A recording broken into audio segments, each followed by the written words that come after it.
Recently, there's been an operating system making the rounds across YouTube, and that operating system is Ubuntu. And today I have it set up because I want to test the simple claims it makes on its website to see if it actually lives up to what it claims it can do. What we're looking at here is not Windows 11. This is actually a version of Ubuntu with the Plasma desktop. There are actually two versions. You either have Cinnamon or Plasma. It's just themed to look like Windows 11. So looking at the Ubuntu website, we see a few bold claims here, such as compatible with Windows applications. We're testing that, with a few weird ones actually. It's supposed to work with all of the normal Microsoft apps, and I want to test the code specifically. And it's supposed to be fast and secure, which if you're trying to emulate Windows 11, I really don't think that's a goal you can achieve, but good effort. So first things first, let's see how well it just emulates Windows. So if we go ahead and open... if I can do it. So opening up a system monitor here, we can see that with, I'm screen recording as well as recording voice right now, but with those two things open, we're using less than 4 gigs of RAM, which considering that at idle, my debloated Windows 10 install that I dual boot uses about 3 gigs of RAM, we're doing pretty good. CPU, given that I'm recording using H.264 right now because GPU acceleration doesn't seem to be working, is perfectly fine. So on my main PC, which is what we're using right now to test things, I have a few NTFS formatted drives that I use to store games and such, and they're a bit of a pain to get to work in Linux normally. You can make it work, but it's not a simple process. But going into Dolphin here, which is almost themed like the Windows 11 file manager, it's like the dollar store version, but close enough, we can see that they all just work fine. It's all pretty normal. I want to go ahead and get to testing the first claim they make, which is running EXEs. So if we just go ahead and download Firefox, nope, I want to download it for Windows. I want to try out the Windows version on Linux. It's just taking me through the normal Wine installer. This is just something you do when you're trying to run Windows programs in Linux normally. I kind of would have expected this to be pre-configured for something that says it just runs Windows apps, but not too bad. Okay, we have the Firefox wizard running just fine. And the Firefox install is concluded, so if we go ahead and open that up, and it appears that anytime we try to open it up, if we look in the taskbar, it just immediately crashes. So that's not a great start for Windows app compatibility. Oh, never mind. I spoke too soon. It just took it a while. It is freaking out a little bit now. If Wine would close, thank you. Okay, we just have a oh, okay. It is still yelling at me. Kill it, please. Kill everything. Okay, thank you. So now if we try that one more time, we'll see if it will not freak out. So far, this is very Windows-like, to where it just is a pain to use at all stages and will fight you. And it just immediately crashes again. So it looks like the first Windows program, not a difficult one mind you, just Firefox, a normal web browser, just did not work at all. So that's a very good start, but let's try something else that's not a web browser. So I'm a user of a TI calculator, and as such, I gotta use TI Connect. Now there's not a Linux version for this, there's only a Windows and Mac OS version, meaning that maybe Windows 11, but in Linux form, could save me. Now one thing that I know about Wine is that generally it has issues with USB devices, so that's really the test here to see if it will manage that. Okay, TI Connect has been successfully installed. If we go ahead and try and open it, will this one at least launch? Okay, we do at least have it launching. Let me go ahead and grab a calculator, and we'll test to see if this is working with USB. Here we have my personal calculator, a TI-89 Titanium that I obtained from a rummage sale. Get it all plugged in, and it cannot connect to the calculator. So far, it could not run a basic Windows program. It does not work with USB devices, which that one's more expected. But so far, 2 apps we have tested have not worked. We'll try for a third, and if a third one does not work, I would say their Windows app compatibility is kind of a bust. So for our final test, we have something that's also not available on Linux normally, and that's Notepad++. This is a basic Windows install. Everybody needs this on their Windows system. And third time's the charm. We do in fact have a functional Windows program. So yes, this appears to be just normal Notepad++. I assume I can create a new file, the hello world. If we can go ahead and save that to documents, because why not? And then if we go into the documents folder over here, we do in fact have our text file.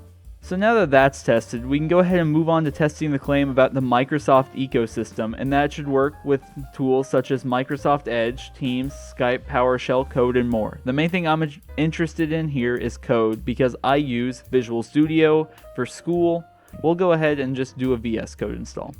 Now, of course, we're not going to be doing the Linux version of VS Code. We're just going to go straight to the Windows version.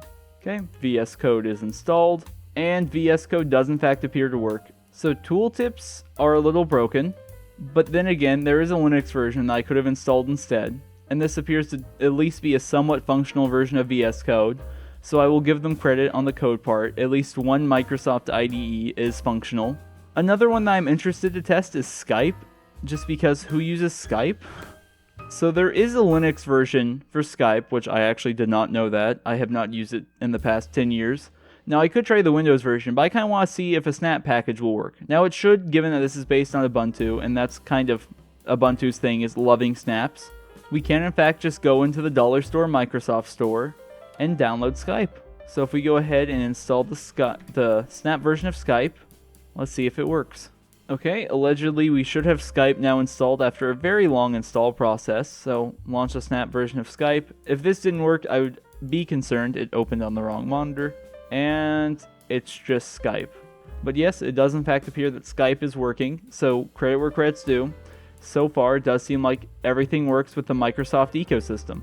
Now the next of the 3 claims made at the top here is just that it's secure and fast. No more worries about viruses and crashes. Now, I don't know about that one, given that Firefox freaked out in just a ridiculous manner, and it would not let me close it. And when I was trying to install this, it just failed the first time for no good reason, and after a restart, it worked just fine. So, I don't know about safe and very fast. I mean, it's decently snappy. If we can actually install Geekbench and do a benchmark here. Granted, it would be a little off. I can do that afterwards and give the results compared to a normal Arch Linux install. We'll put those on screen now. So depending on how those results are, you can determine for yourself if it's that much faster. Now the other big claim that I want to look at here is the Android support. And immediately, it is not as clean of an experience as it would be for just normally doing it in Windows 11, even though they killed that feature like this past week. So this is no longer a thing Windows 11 can actually do. And while that's going ahead and installing, we can actually look at one of the things that makes this just an awful operating system that completely defiles the whole purpose of using Ubuntu. Kind of. Ubuntu's not great to begin with, but that's the fact that there's PowerToys professional key features. That's right, this knockoff Windows Linux distro has a paid version.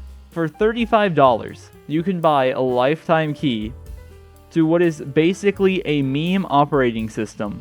Nothing about what this is doing is something you should pay $35 for. Nothing here is anything that cannot be done very easily on a normal Linux distro. Now while we wait on Android to install there to see if that functions, I did notice that Steam was installed by default, and given that this struggled to even install a version of Firefox made for Windows, we'll see how gaming goes. So now we have Steam Play enabled, and it will let me play Siege. Now Siege is important because it does not work in Linux at all. You can launch the game, but there's no online play. The anti-cheat just does not get along with Proton. But this is Windows, right? This is basically meant to be Windows, and it works just fine in Windows. So if we try it, go ahead and just a hard no. We could try something that should work in Linux normally, like CS2. Okay, CS2 has been updated, so we should be able to launch it. Now I will note before we do, that I never got asked what kind of GPU I had. This is just using the drivers that the installer thought were good. Okay, the game at least launches, and hopping into a deathmatch, it does in fact appear to work just fine. Performance is tolerable, it's not too bad, especially given that we're playing on high. If it's good enough for me to get a kill with the SSG, then it's probably a decent gaming experience. So yes, doing normal Linux gaming, it totally works. Windows gaming, hit or miss, obviously, but that's the way it is for normal Linux. And it would appear that Android's downloaded, so we can get on to our final test. And it would appear that just by default, that it does not launch properly. So you don't even get Android support. That, or I'm an idiot. I'll look quickly, but it does not seem like this is going to work. I'll leave it sit and read about it real quick. So I did go ahead and look it up, and this should just work. It should just pick these two up just fine with no issues. And no, it's still not having it. So the claims of Android support don't appear to be working, just without toying with it some. Which, given that normally in Windows 11 before they killed it, it was a mainly out-of-the-box feature, allowing you to do the Amazon App Store. I would not call this nearly as good of an experience, and that kind of surmises the experience of Ubuntu as a whole. So does this operating system do anything better than Windows? Absolutely not. Does this give you anything that a normal Linux distro cannot? No. This is just effectively a novelty distro. I would put this on the same level as Hannah Montana Linux, except this has all of the frustrations of Windows and none of the meme magic. So don't go out and download Ubuntu, it's not a good time. Very few of the claims it made are really as good as they sound. I mean, you can do normal Linux things in it relatively well, but it's all themed like Windows, with annoying Windows apps included just for the sake of being like Windows. But if you enjoyed my descent into madness and frustration of fighting with Ubuntu, please leave a like and subscribe, as random tech videos are what I do here, and we'll have a new video out for you next Monday. But thank you all very much for watching, and we'll see you for the next one.